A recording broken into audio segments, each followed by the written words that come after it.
Tim Ramage, Peterson Dean. I don't know how the first three options will actually work because, as I tried to say at the end, like I go to get a permit, I go to sell it, a person wants it with solar. So I need to get them financially approved. And if I don't have enough people that are C10s, then I have to limit how many that I can do. I can't get two different, when I have to coordinate, get a sub to do part of the work, it's one project that goes onto one monitoring portal that I'm gonna have to monitor. We did an advertising 6 months ago after the wildfires. 600 of our past customers wanted batteries. Most of these would limit me from being able to go back to my own customers to give them something that they want. Some people want it now and they can't afford it and they'll do it in a year. You're going to say, I can't go back to my own customer. And the other is someone's going to come and work in my job and they're going to void my warranty. So it's not a good thing for the consumer to do anything other than number 4.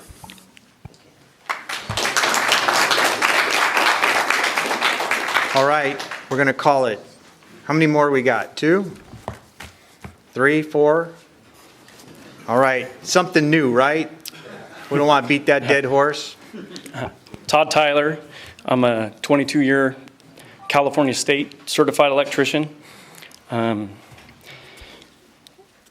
Improperly installed energy systems pose risk to workers, emergency responders, our utility infrastructure, and utility workers like me. These dangers do not diminish when energy storage systems are paired with photovoltaic systems. While an energy storage system and photovoltaic systems can be paired together, they are separate, unique systems with independent utility. Improperly installed energy systems can result in explosions, electrical shocks, fires, hazardous gases, or chemical leaks, and could drastically impact our electrical grid. Because C46 contractors are not required to use certified electricians, the scope of their allowed work should not be expanded to include installations of these potential hazardous systems. Only fully qualified C10 contractors and qualified electricians should be installing these systems. I recommend to the board that C10 electrical. Thank you. Thank you. All right, once again, with peace and love, we've heard a lot of this stuff already. So really, if you got something new, go for it. You know, you can come up there and say, tell jokes for all I care, but it's got to be new. Go ahead. No worries. Mark Rodriguez, Sunrun, also the permitting chair for California Solar and Storage Association. I heard a lot of talk about the complexity and calculations of doing interconnection. From a PV system versus an ESS, that interconnection piece follows the same rules. Those rules can be found in tables in the NEC guidebook, or NEC. And even if you look at the California Solar Permitting Guidebook, the calculations are so easy that they've been done for you. So as long as you fit within certain parameters, you don't need to do the calculations because they're already in a table. And that's actually to help both contractors and jurisdiction officials to speed up the permitting process. So again, I urge option 4. Thank you. All right, Bernadette, you got No, I know. 15, hold on. You got 15 minutes. Then Chief over here gave you 3 minutes and 30 seconds. So I'll give you 20 seconds. Go. Okay. I've been withholding my testimony to speak specifically to the proposals with some important facts that I'm not sure the board has considered. A residential solar system is not, by definition, a small system. We have really large off-grid solar PV systems that are going in today, can be upward of 20 kilowatts. 10 is an arbitrary number. It's 20 seconds. Residential. Sorry. Thanks, Bernadette. Really? Really.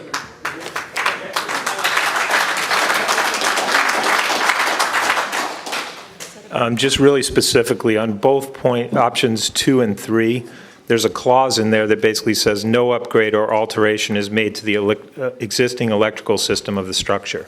Well, just by the nature of the C46, that means no one can connect to the structure because an alteration of the main panel would be as simple as a breaker being added.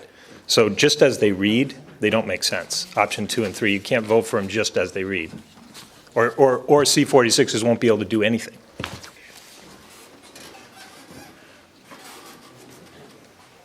Okay. Since Google exists, we don't need to go to school at all. All the answers are there. I'm going to tell you guys a quick story. There are door knockers that have had less than 6 months experience in the solar industry who figure out if they get their C10 license, they can control the whole job. And then what they do is they go out and look for C46 guys to build the job for as cheap as possible. There's a lot more to this problem than what is being discussed between C10 and C46. There's an underlying current of totally unskilled salespeople that have C10 licenses and C46 licenses doing this work, and that number's going to go up. Raise the standards.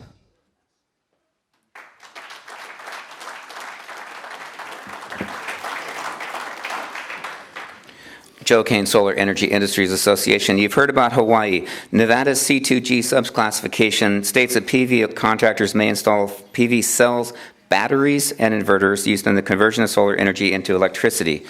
Connecticut defines solar electric system work to include installation, erection, repair, replacement, alteration, and maintenance of PV or wind generation systems, including storage. Florida, 61 G4 15021. Florida regulations state that solar contractors may install new or replace existing power control wiring at PV source circuits, PV output circuits, battery storage system circuits, and power conditioning units. Idaho requires PV installations which include electrical equipment related to the system to be handled by individuals holding a solar PV specialty license, must possess NABCEP PV installer certification.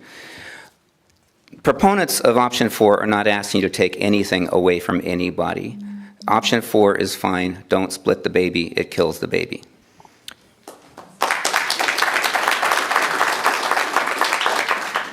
You've heard a lot today. I don't have anything to say. I do have a question. Thank you. I have a question, though. Among people in the audience here, please stand up if you've installed an LG Chem battery, an Enphase battery, a Tesla battery, or any of the common lithium-ion batteries. So I'd just like to get an idea of the people in the audience, not somebody that was training on this, but somebody that actually has gone into a home or a business to install one of these batteries. So we've got a pretty good mix of people here. And we have a lot of people here that have just read a script that don't have the experience that's really required. Thank you. If I was directing staff at the moment, I have a number of questions that you guys didn't get answers to that I think you deserve answers to. There's been a lot of back and forth about who knows what about what. I would be asking staff, can you please give me a list specifically of what these guys are tested on? And what did they have to do to get to the point where they could sit for the test? The next question I would ask is all the manufacturers that are providing equipment in the industry, ask them what their qualifications are for their contractors and what they need to do to be allowed to install their gear. So those are the guys that are designing the systems from a safety and a performance point of view. I used to be the president of an inverter company, and we did that all the time. So you have a lot of resources around you right now that you haven't exercised to make a good decision here. Hi, Ed Smeloff with Vote Solar. I just want to put one fact in the record, and that is that the 10 kilowatt cap is arbitrary, and if you look at the facts, less than 30% of systems that are in commercial are 10 kilowatts and less. So we urge you to reconsider that and take a careful look at what the facts are on the size of installations. Thank you. Bernadette, come on up. Finish your time. I gave him my fact. Thank you. Okay. Anybody else have anything to say? All right, we're bringing it back to the board.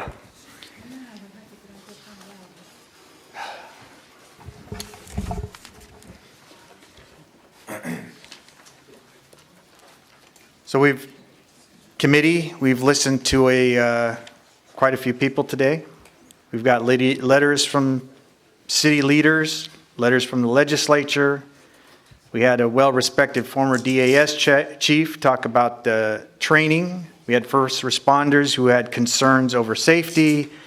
PG&E and SoCal Edison also had some concerns.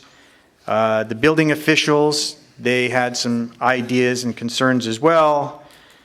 And we even had sellers of batteries coming out that said that had their own opinions. And looking at this thing, my own personal opinion is when you come up with a decision that nobody likes, it's probably the right one.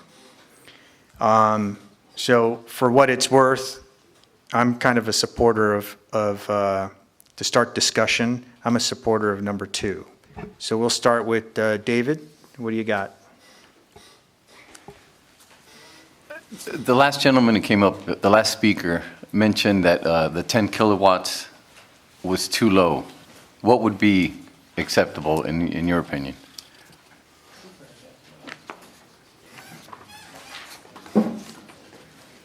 Since he was giving my factoid, he's letting me. Hold on. Wait. Hey, hold on. She's answering a question. We're all going to be calm. Everybody's tired and passionate. Go ahead. Well, thank you for the opportunity to actually address a specific policy question. I appreciate that. We, as the California solar and storage industry, and we've stated this before, we would be willing to come to the table and negotiate a line under which there's a difference between C10 and C46. That line is not 10 kilowatts. For us, we would start at 1 megawatt, which is a very, this is not a way to develop policy. 1 megawatt is a large, very large behind the meter system, and it is more in the line of utility scale projects, which is the sole and exclusive jurisdiction of the C10 contractor today.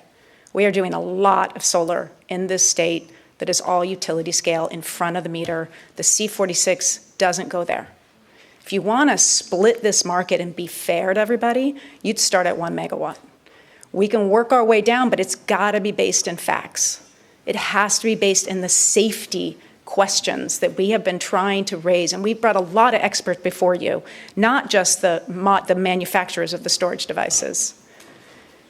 So we're happy to sit down and discuss that, but this is the first time any policy, any line has been presented to us, and we're given time limits and unable to really respond to it.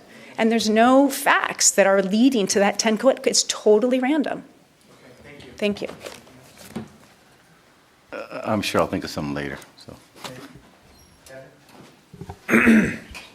I tend to agree that option 2 is the way to go. I'm not convinced that the numbers are right, and I appreciate your testimony, and I appreciate hearing from the C10s. I think what's important is that we remember that the CSLB licenses workers or licenses employers and not the individuals. And I don't question the skill of the qualified electricians out there, and I think your apprenticeship program is fantastic. But we regulate contractors, and that's what we're here to do, and we're here to protect the consumer through that regulation. And I don't think licenses are mutually exclusive. We have an A license, we have a C12 license. We could do work under each of those. The same kind of work, it's covered by both. And I think that option 2, with some additional research, staff research, expert testimony, that addresses what the board asked for in March, which was size, complexity, voltage, and risk. I think with that sort of input and more specifics on that, we could get to where we need to get. Because again, I don't think that we have enough information to say that we need to change this entire industry because of the great training that the electricians have. I mean, there's no doubt about that. It's just, I think it's different work, and I think there's different sizes that we need to consider. Thank you. David Diaz. First of all, option 4 is not an option to me. I mean, just to leave it as it is, and if the new technologies come and it gets, like you were saying, Bernadette, whatever she was saying, well, I don't even know, I'm not an electrician, megawatt storage system or something, that's kind of ridiculous, so we can't go there. I was actually leaning towards option 1, but then just other testimony and stuff, I can understand option 2 probably be the best option. I'm okay with talking to maybe some building officials and seeing where it needs to go after, it says 10 kilowatt or whatever. Again, I'm not an electrician. But to maybe reach out to Calbo or whomever to see exactly what that number should be, because I know Calbo actually wanted option 2 or 3, so maybe that's it. Committee, any more discussion? No? Chair would accept a motion. Motion for option 2. Second. Can I get some clarification? My thing's off. Okay. So we have a motion and a second on the floor. So go ahead and ask your question, then you can ask your clarification. Thank you. I don't know if my things were out. So I guess I'm trying to figure out if you're just going to take option 2 as written, or were you considering what Mr. Albanese was indicating? Because then I would suggest you actually do more thorough vetting of this proposal and more criteria so that it addresses what Mr. Albanese was saying? Or are you okay with the way option 2 is currently drafted? That's what I'm trying to clarify. I will go, because I think this will go better, with option 2 and add Kevin's stuff, but I'm not a wordsmither, so he can do it. Go ahead, Kevin. Smith away. I would offer an amendment that option 2, subject to further staff paying attention and presenting a potential regulation addressing the size, complexity, voltage, and risks of the energy storage systems. That would be one modification. The other suggestion I would throw out to address one of the audience members, currently, as I understand it, the 46 is going out and installing the PV system and plugging it into the utility without upgrading the utility or making any other modifications other than that connection. I don't think it's the intent of the board to change that aspect of what they're doing. So those would be the two friendly amendments I would offer. I accept the amendments. So the person who made the second accepts the amendments. Does the maker of the motion accept the amendments? Yes. Okay. Any other discussion from the committee? No? Yes. So just because we are working on a record for any changes, if you could also discuss, Mr. Diaz, what the concerns are that you think that this proposal would address and how you think this particular option would help address that issue.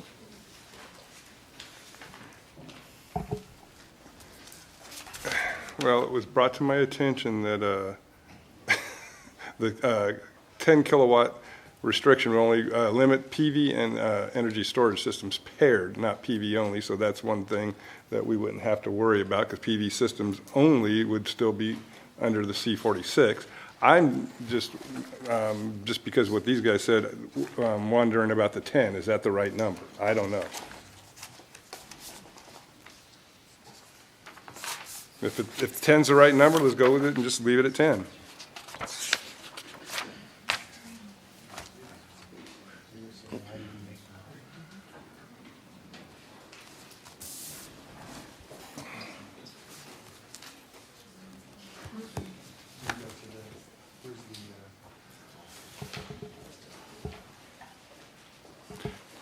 I just want something to be passed at the full board, so whatever So we can I make it think better. what Board Member Diaz is saying that 4 is not an option, and number 1 may be a little heavy-handed, and option 2 gives us the best opportunity to work with the community and the stakeholders. I would say that that is the splitting the baby that nobody's going to be happy with, but that will get us to where we need to be. Okay, so you foresee potentially working on this proposal before you finally present it to the board for consideration. So this committee would work on that and get that taking, the specificity of how you propose to address the issue in this committee, correct? That's correct. Okay. Yeah. Do you understand your motion? Yeah, I sort of. Do you understand your second?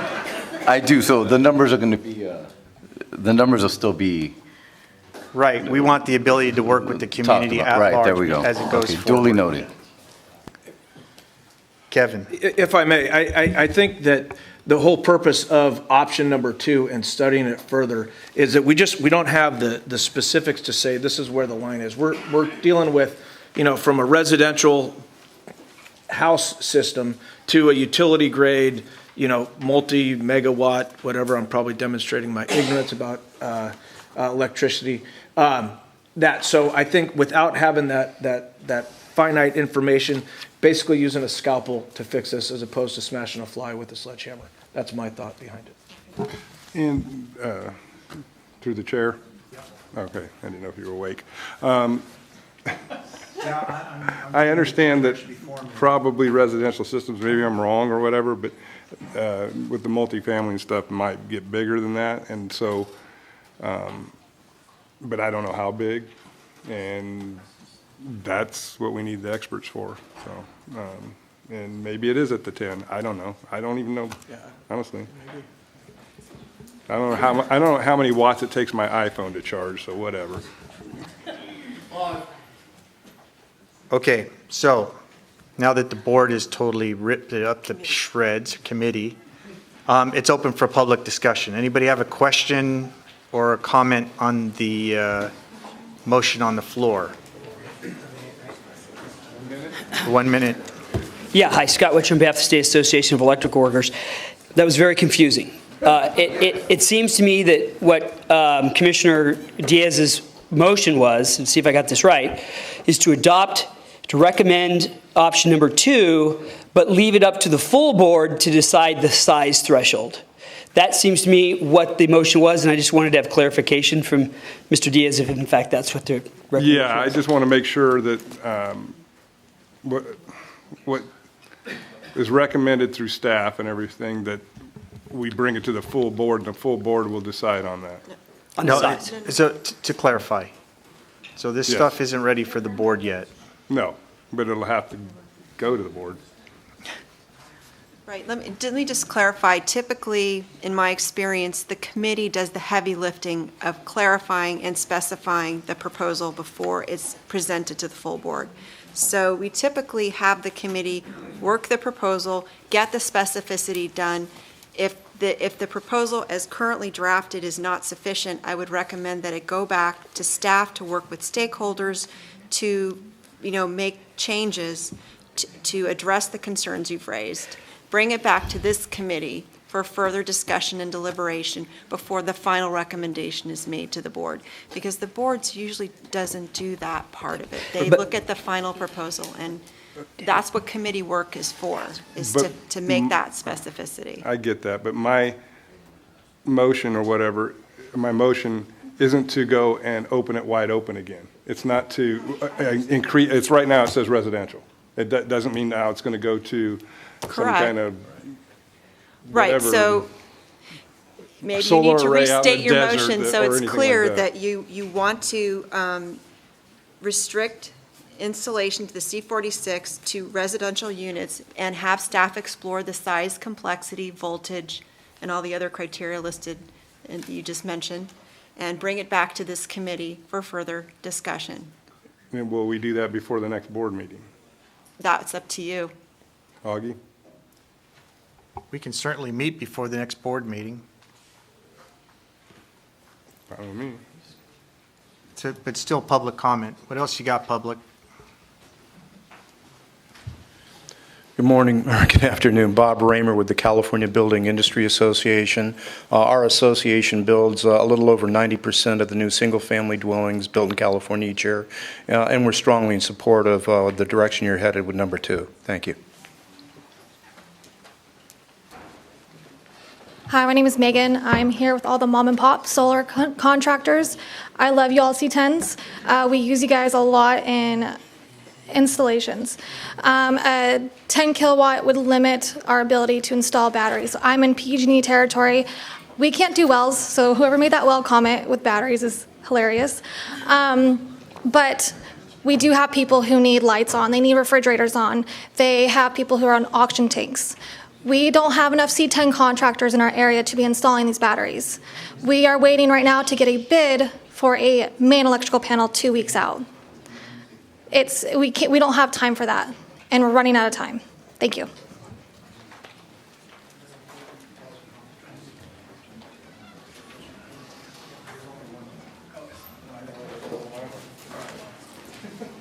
Okay, I'm going to bring it back to the board real quick for some clarification, if you don't mind, and then we'll go right back to you.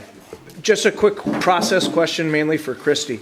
Even if we said option 2, option 2 is going to need to go back to staff to develop full regulatory language that would Correct. ultimately have to come back here. Yes. So the likelihood, even if we just voted on option 2 right here today of this going to the next board meeting without a committee meeting is not going to happen. Right. Is that It correct? needs to come back to the committee So- for the committee to approve what they're suggesting and recommending Right. to the board for regulatory proposals. So this is more conceptual right now. Correct. And our direction here, based upon this motion, would be to go back to staff, develop the details, propose more concrete regulations. Correct. That we would look at, and we would make a Decision. determination on at the committee before it goes to the board. Correct.